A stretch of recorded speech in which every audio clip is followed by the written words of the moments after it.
Hi there, I'm Trunks from Dragon Ball Z Abridged, and these are the Anime Egotists. You know, in the future, podcasts are a little bit different. They're actually from pods. You know, people trying to hide from the androids and everything. I had a favorite podcast for a while, but it got canceled. By the androids. They got killed by the androids. Don't get killed by the androids! And welcome back to the Anime Egotists, where I don't think Mega Man would like if we were his owners. Nah, yeah, I have a feeling somehow we'd end up working for World 3. Yeah, no one would take pity on us. That's the worst part. But anyways, my name's Alex, and if I'm doing worse than some of my favorite characters in anime when it comes to school, that's bad, because a lot of my favorite characters are dumb. I don't know. You do have some though that are like always getting perfect grades, from my understanding. First one that comes to mind is Sakamoto. So Yeah, but if I start doing worse than Nendo, something's wrong. true. And I'm Richard. That's correct. And a couple of weeks ago, we talked about anime that, in our opinion, while in some cases they might be good, they might be just a little overrated, just a little too hyped by certain fans. Exactly. But today we decided again to do the opposite. So, That's right. Hey, sometimes an anime just doesn't really get a fair shot. Whether we think this is a good show, that nobody really cares for, or a great show that people are like, it's good, but I don't think it's as great as these guys say it is. These are the anime that, in our opinion, just deserve a little more love from fans. exactly. So do you want to start us off this time? Let's do it. Okay. An anime I have picked on before, I will fully admit to that, I have to apologize for.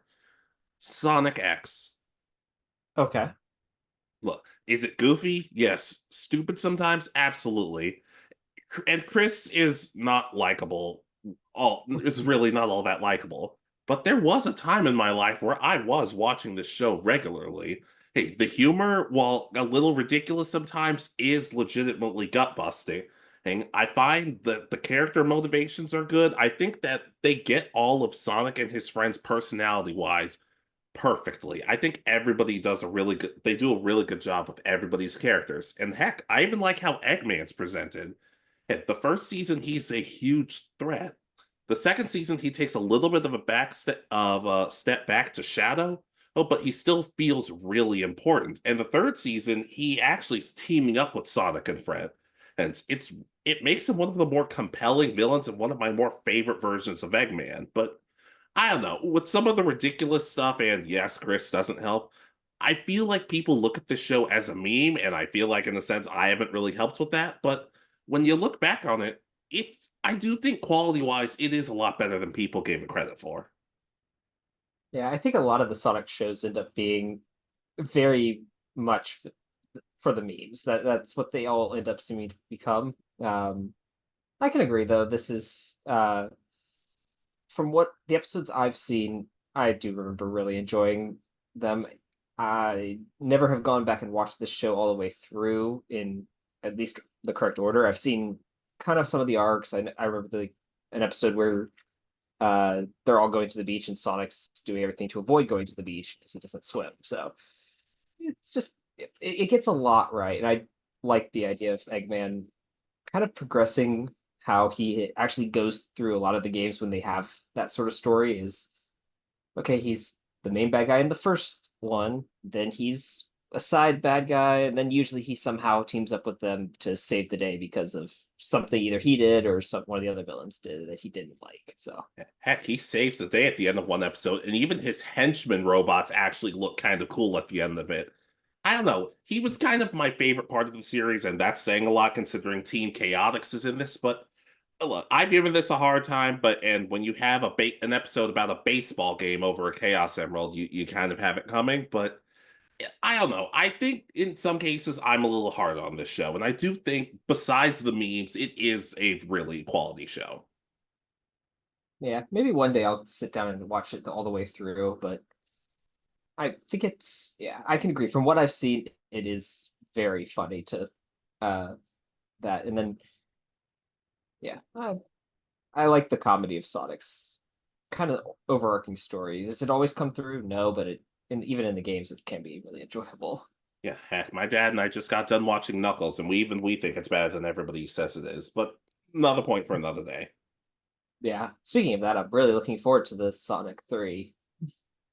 I'm waiting for Team Chaotix, but I can enjoy Sonic 3. But that's it for Sonic X, giving it its flowers. All right. So my first one is After School Dice Club. So I've spoken maybe once or twice about this show, and while I don't really remember all the details, it's just kind of this really nice slice of life anime. And for me to have something like that on my list is a big deal because I don't normally watch this sort of stuff. But it follows a group of girls with that over the story develop a really great like of these different board games and stuff. They kind of talks about their different goals in the kind of board gaming community, tabletop gaming. It's just kind of a nice little story that I really remember enjoying. Um, the big thing deals with someone who has gone through a point where they were very lonely in life and then developing these friends, but then fearing the loss of them later on because everybody's kind of getting their own goals and stuff. It's just as I said, a nice story. Without it being that shonen and stuff, I feel like it's underrated and it never got very much hype even among those that focus on that slice of life from what I can tell. So I thought it deserves its own mention at least here. As somebody who watches Slice of Life almost exclusively, yeah, even I don't think I've heard that much about this show. But from the little I've heard of you, it does seem like something maybe I'd want to give a chance. It does sound like it might be up my alley. Yeah, I think you would enjoy it. It's another kind of short one. I think all the characters are enjoyable. There's not really, from what I remember, any sort of big tropes in this. It's more focused on the friendship and the kind of the board game aspect of the entire story. So it's just got its own unique twist because I haven't really seen much that focuses on board games in anime. Well, it's called Dungeon Dice Monsters, but sure. That's 3 episodes of an anime that's more about the cards. So Yeah, but even I don't fully remember how I feel about that because I always feel like I'm changing my mind on it. But yeah, it doesn't sound. I haven't heard that much about this show, so I can understand why it'd be on your list, though. yeah, that's just it. I think it deserves its own chance to shine. If people give it a shot, I think they'd really enjoy it. Yeah, I don't have a whole lot more to say about but I can co-sign maybe one day. Yeah. All right. So your next one? Blue Dragon. Okay.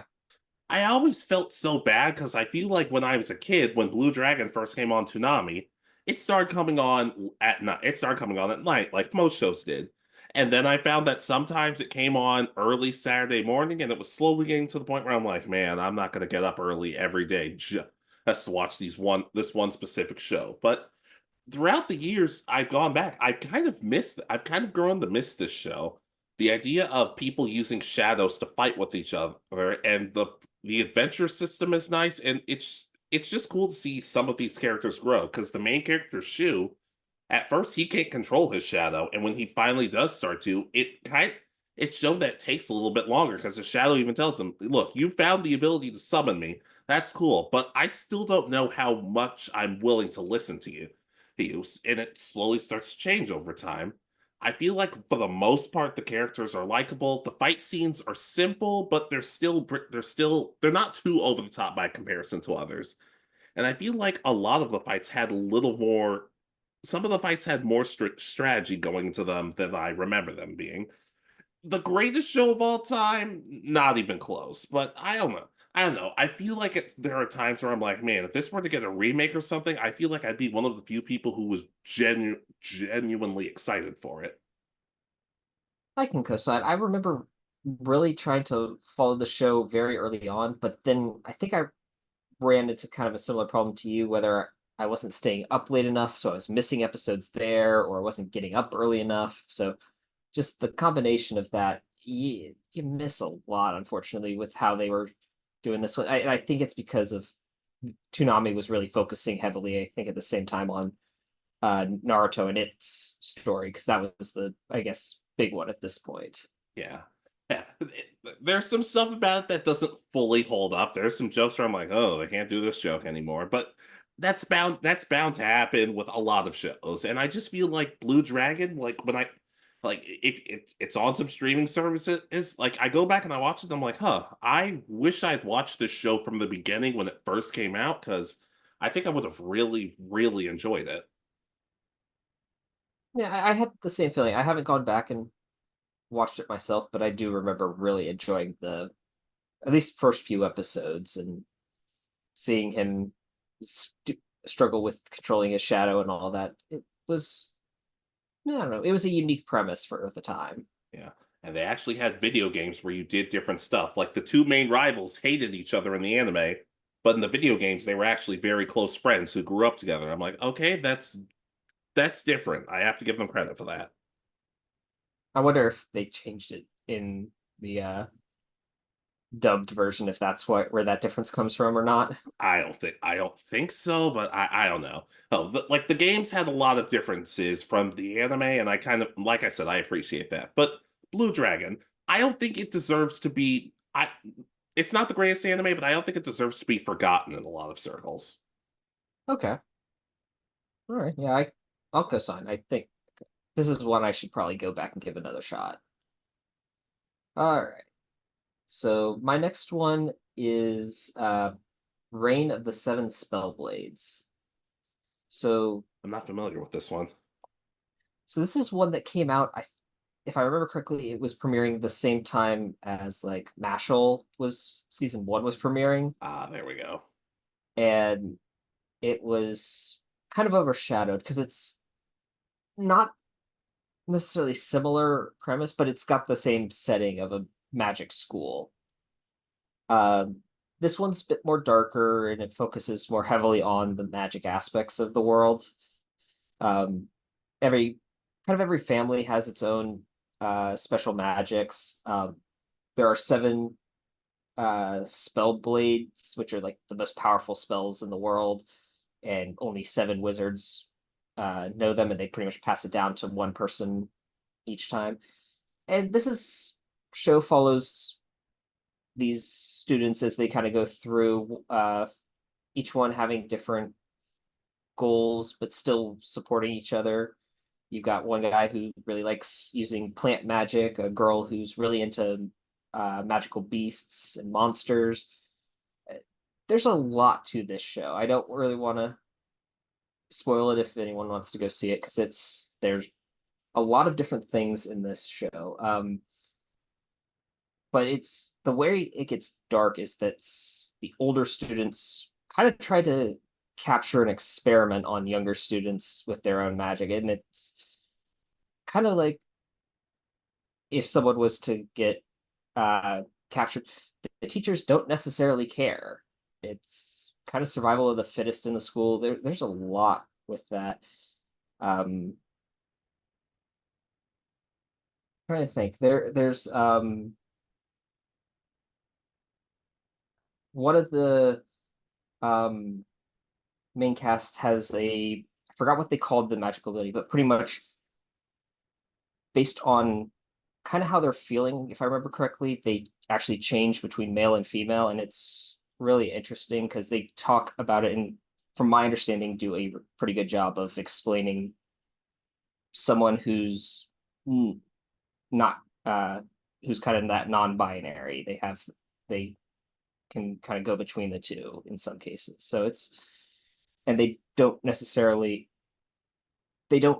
push it away as a bad subject to this. So I think a lot of people should give this one more of a shot.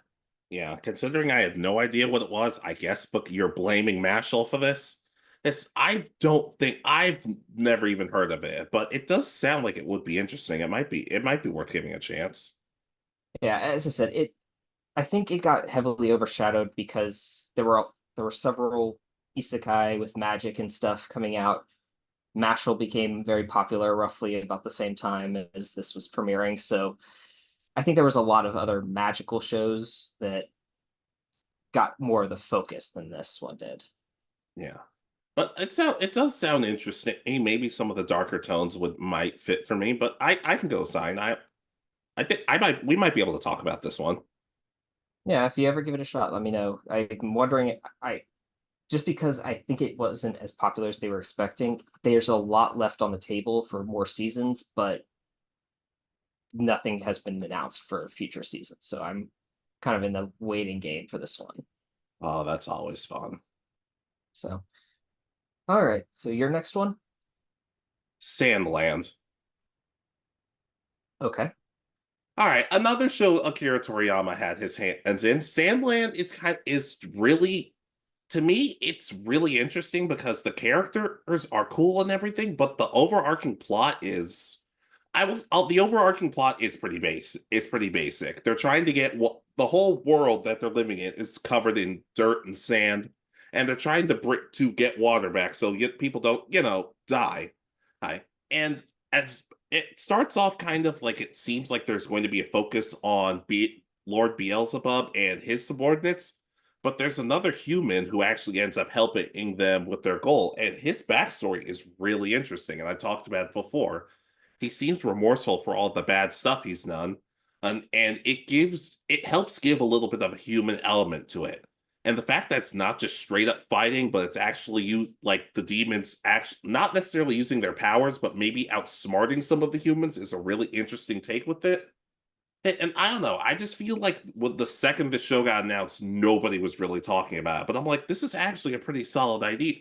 Yeah. It could have been a little bit funnier sometimes, but I still think it has its own charm enough that I go, wow, I'm enjoying this.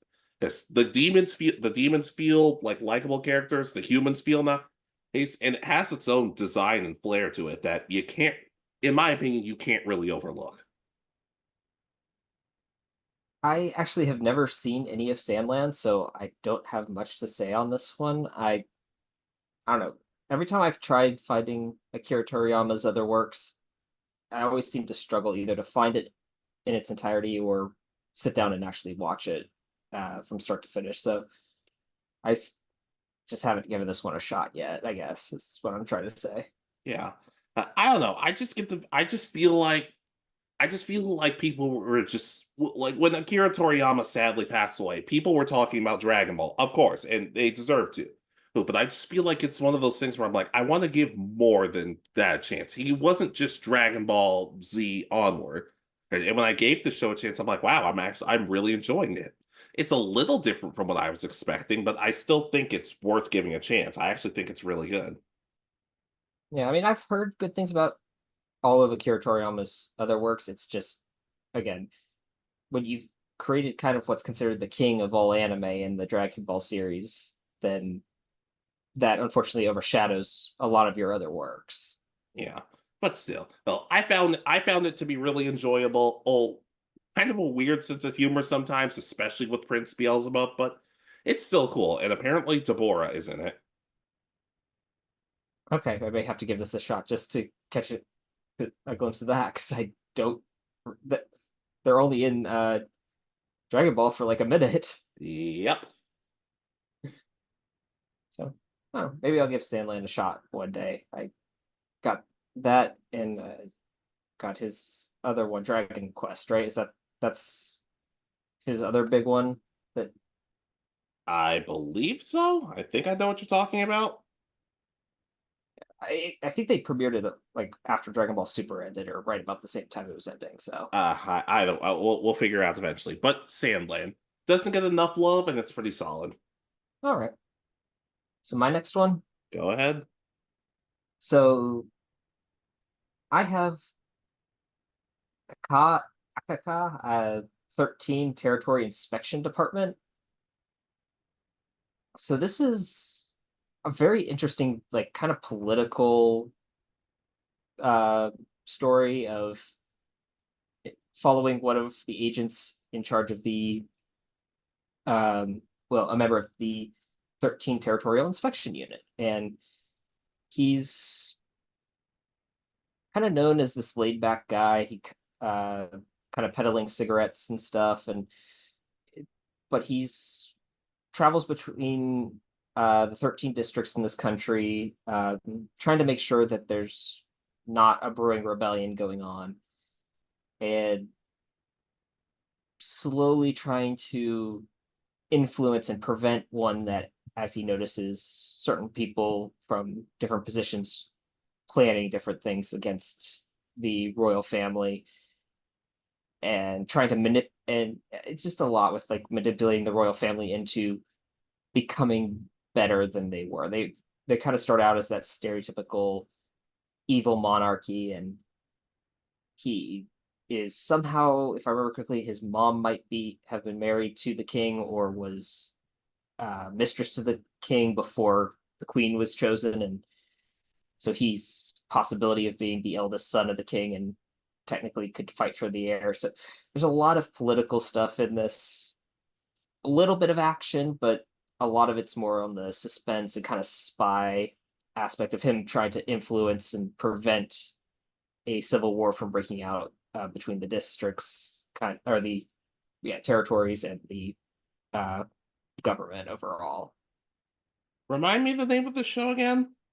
ACCA 13, Territorial Inspection Department. I've talked about it at least once on here a long time ago when I first watched it, but I think I recall you talking about this, but I could be wrong. yeah, I just remember really enjoying it because it's such a unique, different thing. It's not focused on action. It's not slice of life. It's pretty much a political thriller, because you see these little things. You see that some of the districts are much poorer off than others, so you think that you're going to see them be the ones that are going to rebel, but not necessarily. And you see different things with like how the monarchy kind of changes based on how things are going. So it's really, as I said, I really enjoyed it from what I remember. Full disclosure, it doesn't sound like something that I would be into, but who knows? Maybe someday, but I'm the most suspicious about this one. Yeah, as I said, I think it just deserves a bit more love because it's so different from a lot of other anime. I can't think of anything that follows that very much focused on a political thriller. Yeah. That I can understand that to an extent, though. All right. So your next one? Gangsta. Okay. I feel like this is one of the coolest yet kind of grittiest shows out there, and I feel like a lot of people kind of sleep on it. So the main characters, Warwick and Nick, are these two handymen. They're more hitmen, but they protect the city they live in from criminals, thieves, perverts. It's the works. And they meet this girl named Alex, fantastic name by the way. And they kind of help her, and they help her out because she's been getting taken advantage of by a lot of guys. But I don't know, this show just does a really good job with the action, but also just making it seem like really recognizing these people are traumatized. These people are going through a lot, and it's not just a one episode, one and done fix. Like these people are suffering, and it's going to affect them for the rest of their lives. Warwick, in my opinion, kind of reminds me of a reverse of Gintoki from Gintama. Gintoki deep down is always going to do the right thing and support people and still find a way to smile even when he's traumatized. While Warwick seems like a happy person, but deep down he is miserable and it's taking over his life. But besides that, the action's fantastic, especially with Nick being completely deaf, yet still able to have some really good fight scenes. And I don't know, for such a bleak series, the main characters are so interesting and likable. And yet people don't really talk about this show because after the anime ended, the company that was in charge of making it did go bankrupt. But I just think the anime itself is like I'm on the edge of my seat sometimes. Yeah, I've seen this one on my list. I think it's been in my to watch list for a while. I just haven't ever gotten around to it. I don't know. I like the aspect of almost anti-hero main series characters, and that seems like what these two people would be, or these two main casts would be. Yeah. And the weird thing is, the few times Nick does start talking, he sounds like somebody who's like, okay, like if you listen to him, it's like, okay, this is a deaf person talking, but and when you listen to his inner thoughts, he actually talks like completely normally. I'm like, oh, it's an interesting way of kind of how he perceives himself. But especially with me, somebody who's like, oh, I'd like a little more humor in my stuff. I actually really appreciate the dark, gritty tone of it. I really, really enjoy it. Yeah, this is one that I may give a chance sooner rather than later. As I said, I've had it on my list for quite a while, and I'm looking for something that's, I guess, complete that I can sit down and maybe binge through real quick. I don't Yeah. know how many episodes is it roughly. Do you know? 12 or 13. Oh, okay, so yeah, it's one I could binge in like a day or two. Yeah. I will. There is one moment that did get me to crack up though during a fight when Nick is fighting off some gang members, and the doctor that they always worked with is like, hey, kid, I need you to go contact the usual person and let them know what's going on. She's like, okay. It's like, wait, you need to go through the side window. On an unrelated note, I lost my keys. I'm just like, I thought it'd be, oh, because the gang might see you and attack you. Oh no, you're just stupid.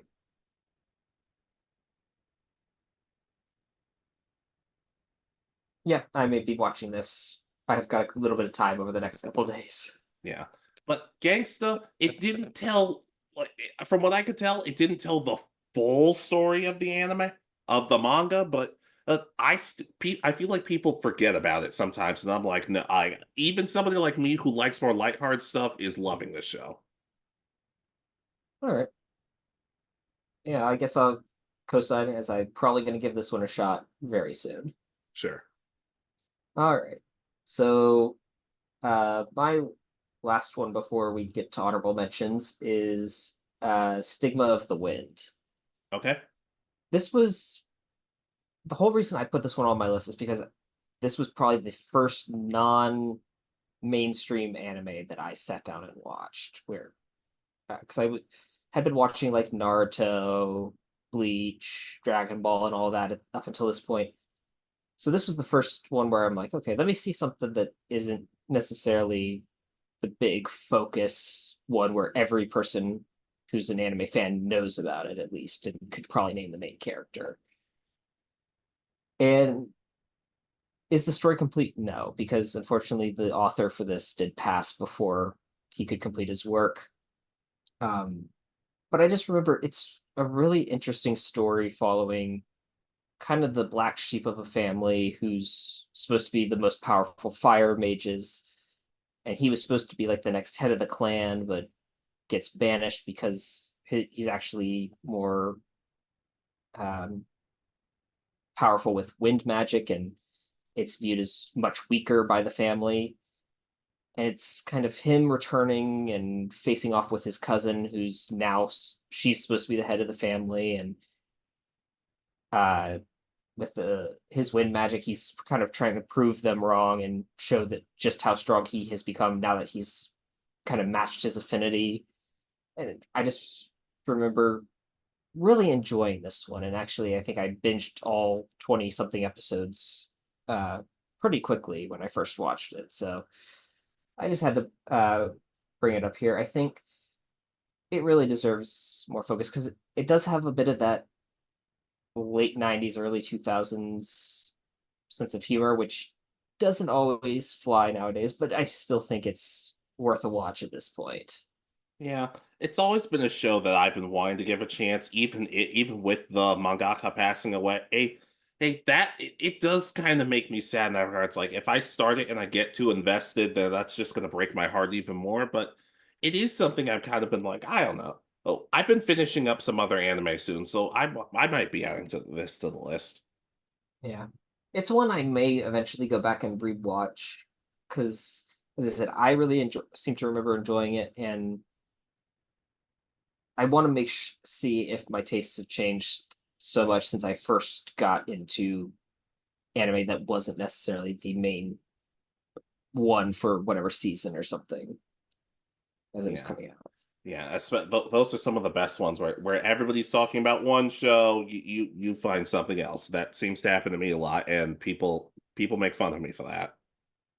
I don't know. I've seen so many things get pushed as like, oh my god, this is the next member of the next big three or whatever. Or so, it gets so overhyped, and it's like it's good, but now I feel like disappointed because I was expecting it to be this masterpiece, and it doesn't turn out to be. Yeah, but to be fair, sometimes that's on us. It's just I just try my best not to take people seriously with that. Uh, so honorable mentions time. All right, let's do it. All right. All right, it's an honorable mention because we've talked about it before, and you and I have both really enjoyed the show. But it's an honorable mention because why not? Buddy Daddies. Yeah, I 100% co-sign. All right, delve on it too long, but it's just a really good comedy slash action show. Oh, and Kazuki and Ray, they take care of Miri as her papas. It doesn't always go well, considering how traumatized they've been over the years, but they do their best with it. The show does a good job of showing just how terrifying it can be and the effect they could have on her throughout their careers and thanks to all they've been through. But they still do their best and they make it a really, really compelling show. And as much as I would love there are a lot of people out there who are like, man, I really do enjoy this show. I feel like a good amount of people don't give it a chance. Not because they're like, oh, well, I find the characters not that enjoyable. That's fine. Or it's not my type of show. That's not it. Like people are on this show simply because of Spy Family. And I'm not shaming Spy Family. I'm not dogging people for it. I haven't seen it. But I don't think it's fair to say this show seems a lot like this other show, so it's not good.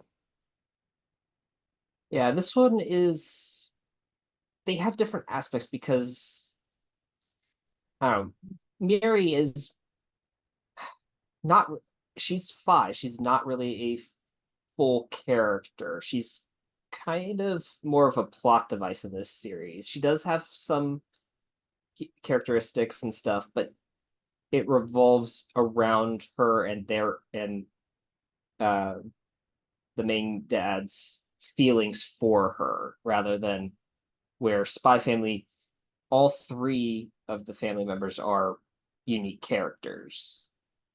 I think I don't know if that makes sense. I have an idea of what you're talking about. Yes. Yeah, but that's kind of how things are. She's that young kid. She's still developing. It doesn't really necessarily have to be all out there in one way or another yet. She's still learning. She's still developing very much so at this point in her life. Yeah. Yeah. I don't know. I just feel like there are times like if you watch it and you're like, I'm just not into it, that's just not for me, that's okay. But it's just I don't know, it just feels kind of cheap and lazy to be like, well, it's like this other show, so it's not that good. Like people are doing the same thing right now with like people are saying I don't like Tokyo Revengers because Windbreaker is so much better. I'm like, isn't there a way you can enjoy both? Or like I don't know, it's not the best example because I haven't seen much of Tokyo Revengers and I just finished Windbreaker. It's really, really good, by the way. But I don't know. I feel like you can look at two shows and even if they're similar, you can find things to enjoy about it. Yeah. I think another problem with this is that if I remember correctly, they both premiered in the same season.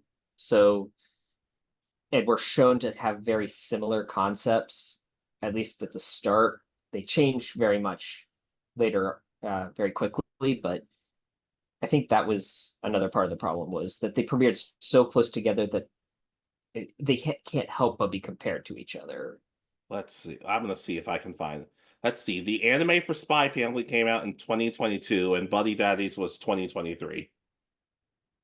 But wasn't Buddy Daddy's early 2023? Something like that. So they were very close together. Maybe if there had been a bit more time and had a chance to get that longing for something similar before anything new for Spy Family came out, I think that I think a lot of it is timing. It's being that they were so close together when they were released. Yeah, then again, we both have experiences with like people comparing stuff too. Like when people say, "Oh, well, Fairy Tail's not as good as compared to Naruto," or "Black Clover's not as good as compared to My Hero." I'm like, just shut up and enjoy it. Okay, but Buddy Daddies is even the people who respect it, and I love them for that. I think it's like I'm. It's one of those shows that if you ask me to rewatch it, I will say yes. Yeah, maybe eventually for me. I really did enjoy this one, but I've got so much on my plate to watch right now. It's not even funny. So, Yeah, same here. But that's it for me. all right. So my first honorable mention is the original StarBlazers. Okay. So I'm separating it out because, while it does tell the same story as Space Battleship Yamato, StarBlazers in the 70s is this perfect blend of cheesiness. They This is kind of the start of the era where names were being Americanized or Westernized. So you end up with the main character is Derek Wildstar. I There's still Mark love that name. Venture. I still love that name. So that's why I'm making it an honorable mention, is because I think at least more recent generations have grown up with the remake, which does a great job and better follows, I think, the original manga and all that, and keeps the original Japanese names. There's just something you gotta love about those, and they're perfect sci-fi names. I mean, that last name of Wildstar, yeah, it's just that's why I'm making He this. sounds like a sidekick in the JoJo series. Yeah, probably that would probably be where he would show up now if with that name. But I had to just make it an honorable mention because it was popular enough to get the remake. Well, the Space Battleship Yamato was. I don't know if StarBlazers itself was popular enough to get the remake, I but don't know. it's a fun story. If you ever want something very classic, very cheesy sci-fi with the names, the uh kind of action that of this era of sci-fi, because this was post Star Trek's original release and about the same time Star Wars was about to premiere. So just a fun romp is so honorable mention if you ever want something old. Yeah, I have been looking for something cheesy, but from the little I've seen, I do remember people talking about this, but I can understand why it's gotten a little bit lost to time in some cases. Yeah. So just an honorable mention. As I said, thanks to its popularity, I think it has gotten a chance to come back. Yeah, I can understand that. All right. Your next honorable mention? All right, you made fun of the show a couple of weeks ago, but I do want to I want to give it some amount of attention. Okay. Duel Masters. Okay. Oh, I am not saying it should have overtaken Yu-Gi-Oh! I'm not saying it really should have even been all that close, but I don't know. Oh, I remember from what I saw of Duel Masters as a kid, I do remember kind of being glued to it. Maybe it's just because back then I was a dumb kid, but I remember there being a charm to it in the sense of, look, compared to Yu-Gi-Oh! Nowadays, a lot of Yu-Gi-Oh! Series, the plot just is taken super seriously. Like, even when you kind of think this is about a card game that 4-year-olds play. Hey, I don't know. I feel like, from what I remember at least, when I watched Duel Masters, it always just felt like card game. This is a card game. No, when the fate of the world doesn't mean that much. It's just a card game. And there are bad people out there, but it's a card game. And I kind of miss the simplicity of that, because when you watch Yu-Gi-Oh, as much as I love it, when there are a bunch of characters fighting for all these different like morals and saving the world and taking things over and brainwashing people, and Duel Masters just like, hey, we have a card game. It's there. I don't know. There was always something about that. I kind of feel like it should not have overtaken Yu-Gi-Oh, but the fact that everybody just sees it as just like trash or just not as interesting, I don't know. I think it deserves a little more love than that. Yeah. I don't know. I haven't gone back and given this much of a chance. I know that this was kind of the way that they were kind of trying to make a game that could compete with Duel Monsters and the Yu-Gi-Oh! Trading card game that was coming out now. So it was kind of an advertisement for a less complicated version of Magic the Gathering. I've So it's kind of hard for me to not see it as, oh, they're trying to sell a easier version of Magic for kids and stuff. So will I ever not give this one a chance? I don't know. Maybe I'll sit down and give it a shot, but I don't know if I will ever have the time for it. I don't know. I guess I just feel like just making something simpler doesn't necessarily make it bad. In some ways, I see Goku as kind of a simple character, but I don't see that as a bad thing. I actually appreciate it compared to other characters in media. Yeah, but just like I don't think I will ever say, "Hey, you know what show we should watch? Duel Masters." But I don't know. I don't think it deserves to be just classified as a ripoff. There were things about the game I enjoyed. There were things about the show that I was actually like, oh, a couple of us would meet up after school or talk about it during class or something. I don't know. Oh, it's something that I feel like just I don't think it just deserves to be forgotten. Okay. I'm not necessarily going to co-sign on this one, but Oh yeah, because it's I do my whole list based on, oh, I hope Richard will co-sign. It'll make me the happiest person in the world. No, you're not that special. thanks. All right. So my next one. Go ahead. So I put Hinomaru Sumo on my list. Okay. So this one was kind of a unique one because it follows a group of students as they kind of either discover or grow as sumo wrestlers. And it's just interesting because I can't think of too many. I actually can't think of any other anime that focus on, when it comes to sports, that focus solely on something that is so entwined with the Japanese culture. I mean, there's soccer anime, there are baseball anime, which have become popular, but were from other places around the world originally. But this is something that is designed and was created by the Japanese people. So I'm just surprised that there aren't more anime that focus on this. And I think more people should give it a shot because it's such an interesting thing. And they do, I don't know if it's a good job, but do they try to teach at least a little bit about the different levels of sumo, where there's usually like someone who's a yokozuna, something along those lines. I'm not Well, 100%. Yokozuna is a sumo wrestling term, so Yeah, and that kind of is like the one of the higher ranking people, and as people, and then other wrestlers usually try to study under them in some form and or train under them, and it's really interesting, and I kind of want one that goes even more into the pro levels of this. yeah. It's always been something interesting to me, especially just as a huge wrestling fan. And where it's like, maybe more sumo stuff could be more interesting. Could be more interesting, at least just learning about it, which I guess is the cool thing about anime. After a while, you start to find something for everything. Whether it's good or not is, well, up to you. I really enjoyed this. I've actually watched it through twice, so I just think it deserves a bit more love because I never hear it mentioned among the best sports anime.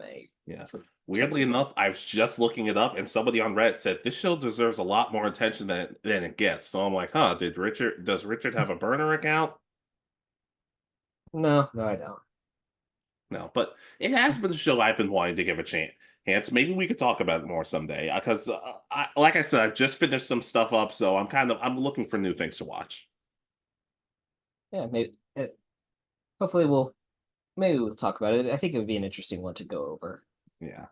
I will say the next show I'm starting is a show you've brought up before, but I don't recall if you said you cared for it all that much. But I want to leave that in the back of my head. Okay. So I guess your final honorable mention? Tiger Mask W. Okay, I can co-sign on to that. I don't. I just make okay. This is one of those things where like it's probably me because as big of a wrestling fan as I am, seeing some of my favorites in this show is just super cool to me. Hey, the action's good. Just the process of this is what wrestlers go through. This is how they can get messed up. It has some heartwarming things. I will and. Part of it for me is they're like, wow, I love these real life people who they put into the show, but the main character It's interesting. I do like the main character, but I'm like, oh, I would really rather be following Naito's story right now because Naito's story gets really good in real life. But I don't know. I just get the feeling that that people just kind of brush it off. Like I don't feel like people talk about Tiger Mask W all that much. But I just feel like it does a lot right, and I feel like people don't really acknowledge it in some cases. Yeah, it's another one that I remember watching it as it was premiering and going, I really need to ask Alex and the group if they're watching this because I don't know if he watched it right when it was premiering or if I he did watched not it. know. So it's been quite a while since I was watching because I only watched. Are there multiple seasons of this one or is it I just think one? it's just like one. Okay, I thought they may have released more. I know there was an older Tiger Mask anime years Yes. ago, Well, but there I have been never. multiple people playing Tiger Mask in real life, so that's not completely out of the question. Yeah, and but I seem to remember really enjoying this and watching him trade and face off against different wrestlers and how like the relationships can change in the wrestling world with some people who were once enemies being more becoming allies and so forth. It's just Yeah. it's really interesting because you can get what takes months and years to take place throughout like the WWE, uh, New Japan, or any of those forms, but you get it in those few episodes spread over that same amount of time, just but you get the nice story. Yeah. I do think with all the characters, it could have been longer, and I'd honestly like if there was a sequel of some kind because I know I'm focusing more on the real life wrestlers than the character, but I when you go back and watch it, you're like, ooh, those two aren't friends anymore. Oh, he's not a good guy anymore. Oh, he's not a bad guy anymore. Or so part of me just kind of watches as like, oh, Naito and Evil aren't friends anymore because Evil sucks. They should probably fix this.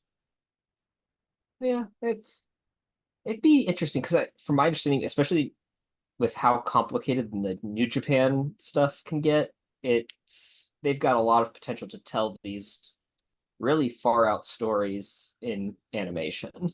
Yeah. But Tiger Mask W, I feel like people talk about it, but I feel like people don't talk about the quality of it.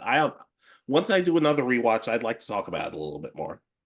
Okay, I may need to sit. As I said, it's been a long time since I've seen it, so I would have to go back and watch it if we're going to discuss it.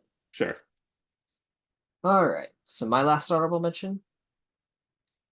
So this is one that I don't know if it's how popular it actually became. I never really hear anyone else talk about it. It's called By the Grace of the Gods. Sounds vaguely It's familiar. it's a kind of a different form of an isekai. Um, I don't. It has the same kind of normal setup, but the main character is reincarnated as a boy in the woods, and he's not like super powerful necessarily. He's not necessarily got the strength to save the world all by himself that a lot of isekai protagonists get.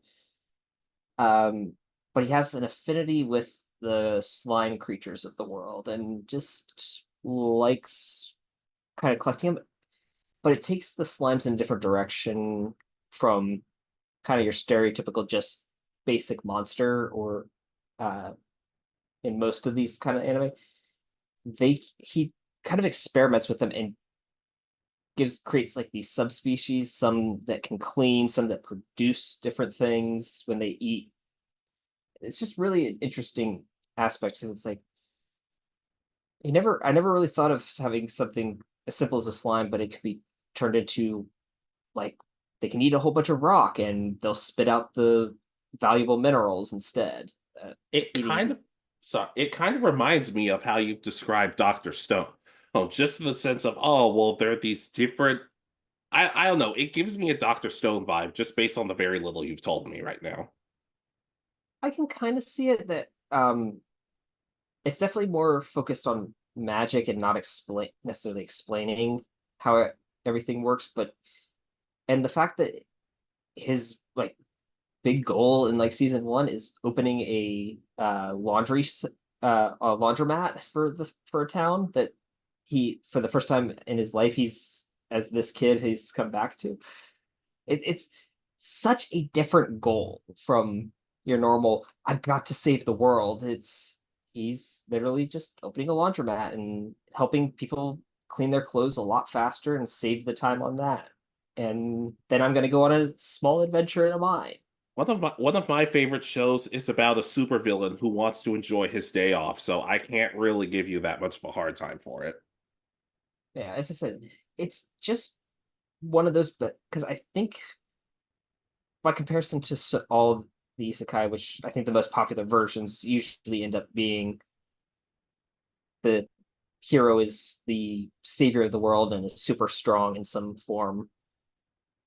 This one kind of goes the opposite of he's a kid. He's got a little bit of skill with monster taming and stuff, but he's not necessarily out there to save the world. Maybe that'll change as he gets older if the series continues on. I know it's gotten a second season, but I just haven't heard much besides me and one of my friends who watched it with me. But other than that, no one else I've really heard talk about it. Maybe if a villain threatens his laundromat. Yeah, and they set up for a possibility of a third season, if I remember correctly, with him being invited to go to the capital, but I don't know if they're going to proceed that. Who knows? So, as I said, honorable mention because it has been popular enough to get a second season. Yeah, I can understand that. I don't know how willing I'll be to give this one a chance based on the premise, but stranger things have happened.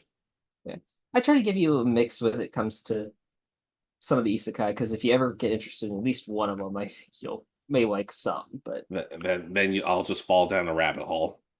Yeah, well, I want to give you options because that might have more aspects that you would like rather than because I don't know. So I think you would like the super powered, like God Killer and isekais. I don't even necessarily know what it is. I think it also just has to do with a lot of the isekai you usually have, the male protagonist, and then about 8 girls who probably have crushes on him. And then he has these 2 guy friends who don't do anything.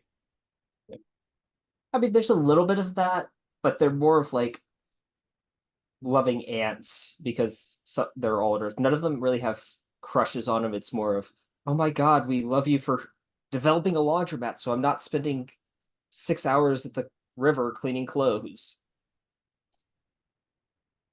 Okay. So, Okay. all right. So now that I've broken Alex, Wouldn't it's be time the for his first last time. one. All right, my last one. I've talked about this show before, but I haven't really talked about the act. I would actually say the hatred this show gets that I really think is completely unwarranted. Soul Eater not. Okay. All right, I'm gonna get some of the flaws out of the way. Hey, the main characters from the original Soul Eater, this is supposed to be a prequel, yet they look older for some reason. I still don't fully understand how that works. Sometimes the pacing can be off, and some of the slice of life stuff can get kind of cheesy sometimes. But the 3 main characters are really likable. They all grow to have great chemistry with each other, and their goals are their goals and backstories are interesting. Some of the fights they're in are really heart pounding and kind of scary. But you also just get the feeling that they're helping the main cast feel better. Like they meet Liz and Patty before they meet Kid, and they are not nice people. They are mean, miserable people. But thanks to the main girl Sugami standing up and helping them out, they all become closer with each other. There are elements of this where they learn from the main cast, where they help the main cast. The series can have a touching part to it. They give characters like Kim and Jacqueline stuff to do because Lord knows the original Soul Eater couldn't do that. And like I said, they made me like Ox. Ox went from a character who was like, I don't really care about him. He's not that interesting to me to, wow, he did something nice for somebody and he's standing up for them on a regular basis. He's pretty cool. Perfect? No. As good as the original Soul Eater? I don't think so. But I don't necessarily see this as, this is the worst thing that could have happened to Soul Eater. No, it could have gone so much worse. Because Soul Eater not is, I'd say, pretty damn enjoyable. Okay. Yeah, I need to give this one a shot because we've done so much talking about the original Soul Eater that I don't know. Is there enough here to necessarily talk about? I don't know because I've never seen the episodes, but I'd say, that's a tough one. I'd say it's a maybe. Like maybe we could do a quick, similar to what we've done with Pokemon Journeys, and just do episode by episode if we wanted to. But I don't even necessarily know if that's completely necessary. But I still think it's worth it. But it's like I've said before. I feel like this show should have been the 24 to 51 episode anime to get a little more from it, while Soul Eater could have been like 150 episodes. Just I don't know. just to add enough of the backstory because it does feel like there's a lot to the relationships that we kind of missed in Soul Eater because of the already established partnerships that we see. Exactly. Heck, I never thought I'd say this. Soul Eater Not has a tsundere that I actually find to be compelling. That never happens. Yeah, I'm actually kind of in shock. I don't know what to say. You've complained so much about tsunderes that I just oh And I'm not taking it back, but I just think I just think in some cases people hate on the show. It's like, oh, because it's not that gothic like the original Soul Eater. I'm like, yeah, well, the world wasn't really falling apart yet, so in a sense, I can kind of understand that. I just think there's a lot to Soul Eater Not that's really, really slept on. Heck, if we ever do yet another best anime episodes list, I am putting one of the episodes on my list because like I said, it made me appreciate Liz and Patty so much more.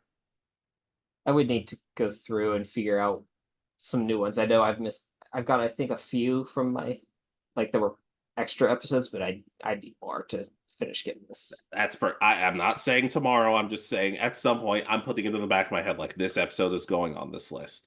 But Soul Eater Not, it does not deserve the hate it gets because in my opinion, I'd say it's very good at times. Not perfect, but I don't think it deserves absolute hatred and disrespect. All right. Yeah, I'll co-sign. I mean, I've heard very mixed things. I've heard good things from you. I've heard I had a friend who watched it before I met you that or I knew before you, but I think watched it when it was coming out and it was not a fan. So Yeah, I also think it might have to do. We've talked about shows being overhyped to us, but when people were telling me, "Oh, this is the worst thing ever," and I'm like, I watch it, I'm like, "Oh, this isn't even close." You guys need to watch more anime because this isn't even close to the worst thing I've ever seen. exactly. That happens a lot. It's oh my god, this is terrible. It's not the worst. And it's like it's not the worst. It's bad than your favorite show, but that's all right. No wonder I don't have that many friends. All right. So my last one. So my last one is Plunderer. Okay.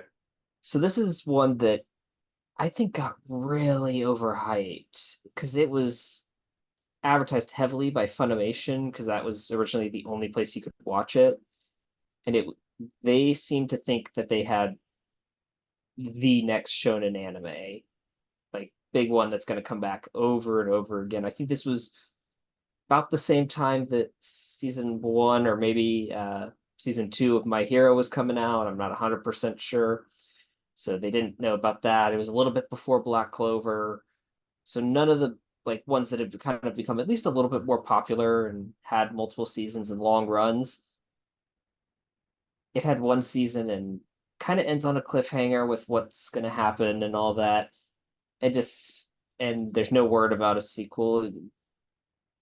I think it's overlooked. It's got an interesting concept where people have kind of points that provide their rank and allow them to live on the floating continent that has like all of Earth's resources on this one floating continent now because Earth fought several wars to over its resources in the past.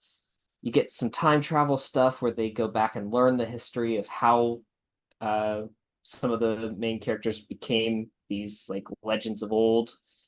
It's such an interesting show, and I really would love to see more content from it. And haven't got. I really am interested to see. I need to probably sit down and just read the manga because I don't think I'm ever going to get the actual uh anime to come out. Yeah. It always I've heard you've talked about it a couple of different times before, and there is a part of me that's like, huh, this seems like it might be right up my alley. But there is a part of me that's always like, oh, if this doesn't come back, I'm gonna be sad. Yeah, and that's been the big problem lately. It's like every so often I go, man, such an interesting thing they did there, and then oh, I haven't heard anything about any more episodes, even something just to come up and wrap it up at this point. Because, as I said, they hint at kind of it's hard to tell if they're the main antagonist or just kind of like an anti-hero or what they're going to be being like it's supposed to be like the next big bad for the season, and then it never really develops or goes anywhere. So it's like, okay, are they gonna figure out a way to save the Earth as a whole rather than the flying continent having everything? What's gonna happen? Because and then is it gonna turn out that the people on the main part of the planet have figured out stuff? Because you start seeing stuff like helicopters all of a sudden attack the floating island. It's like, how did they get those working if all the resources are on this floating continent? So Yeah, that's the question. That's probably the first question I'd have.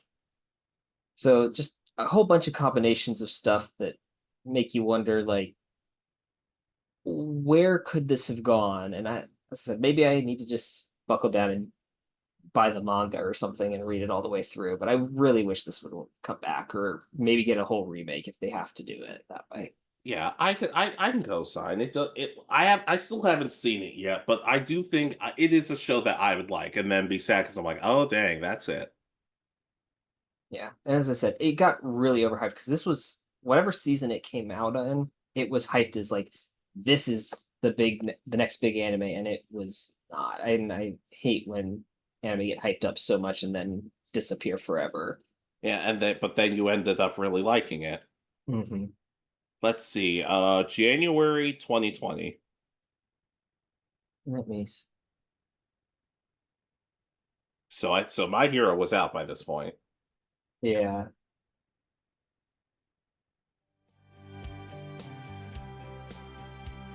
But yeah, I hope maybe someday it comes back.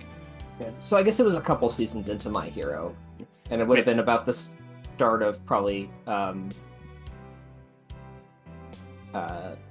Black Clover, roughly about the same time. Well, early.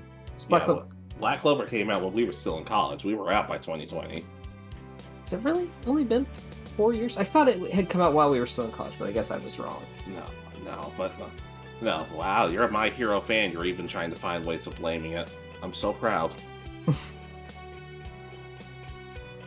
But I guess it was already, because season 2 was the most considered, I think, the high point in the series. So yeah, but Plunderer, hope it comes back someday because it did seem solid. Yeah, it's different. It's got darker aspects than I was expecting it to have. Yeah. All right, I think, are we ready to wrap up? All right, so ladies, gentlemen, anybody else, what do you guys think are some anime that just don't get the love they deserve? Whether people just see it as a ripoff of another show, whether people hate it, or whether people are like, this is good, but you personally think it's great. Just let us know. Yeah, and do you agree with any of ours or disagree with any of ours? Do you think some of these are actually overhyped or don't deserve any extra love? Let us know. I can't imagine anybody would say Duel Masters was overhyped, but I guess there's always one weirdo. Maybe someone got really annoyed. They could never find that one card when they bought the cards to go with the game. Oh, don't remind me about that. But just let us know what you think. Be sure to like, comment, subscribe. Be good to yourselves, be good to each other. And we'll see you next time. This has been Alex. And Richard. And you have been listening to Anime Egotists. Good night, and peace easy.